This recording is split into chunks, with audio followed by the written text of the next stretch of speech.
আল্লাহ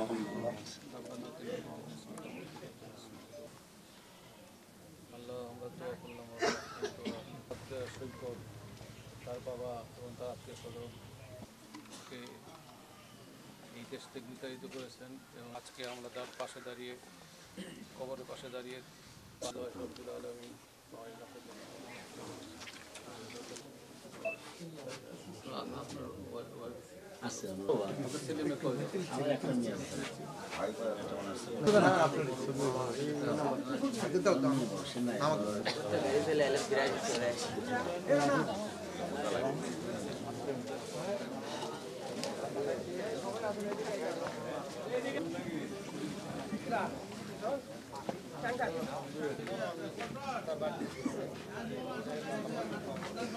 আমরা আমাদের মাঝে পেয়েছি।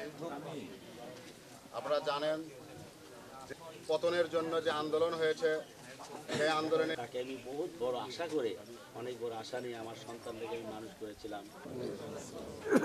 আজকের অনুষ্ঠানটি মুক্ত করেছে, স্বৈরাচার মুক্ত হয়েছে, 3 লক্ষ মা-বোনের ইজ্জত দিয়েছে। ইনশাআল্লাহ আমরা সেই জিনিস শহীদের সবাই দোয়া করবেন, আমাদের সাহেবের জন্য সবাই দোয়া করবেন ইনশাআল্লাহ। আমরা সেবক, আমরা আপনাদের সেবক, কিন্তু আওয়ামী লীগের সময় তারা মনে করত তারা এখানকার জমিদার। এই যে জমিদারি প্রথা, এই জমিদারি প্রথার উচ্ছেদ ঘটাইছে কে? এই আহাদ সৈকত। এই আহাদ সৈকতের রক্তের বিনিময়ে এই দেশের জমিদারি প্রথা আজকে প্রথার থেকে আজকে দেশ মুক্ত হয়েছে। আজকে সেই শহীদ আহাদের মতো হাজারো শহীদ আজকে রক্ত দিয়েছে।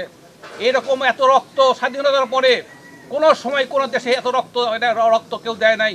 আজকে আপনারা জানেন, কালকে কে যেন বক্তব্য দিল যে কোনো স্বৈরাচারী সরকার যখন দেশ থেকে বিতাড়িত হয়, পৃথিবীর কোনো দেশের ইতিহাস নাই সেই স্বৈরাচারী সরকার আমাদের দেশে এসে ক্ষমতা নিয়েছে, এরকম কোনো ইতিহাস কোনো দেশেই নাই। বাংলাদেশও আগামী আমরা যতদিন বেঁচে থাকবো, আমার সন্তানরা ততদিন বেঁচে থাকবে, কোনোদিন আওয়ামী লীগ আর কোনোদিন এই দেশের ক্ষমতায় বসতে পারবে না, এটা আপনাদের।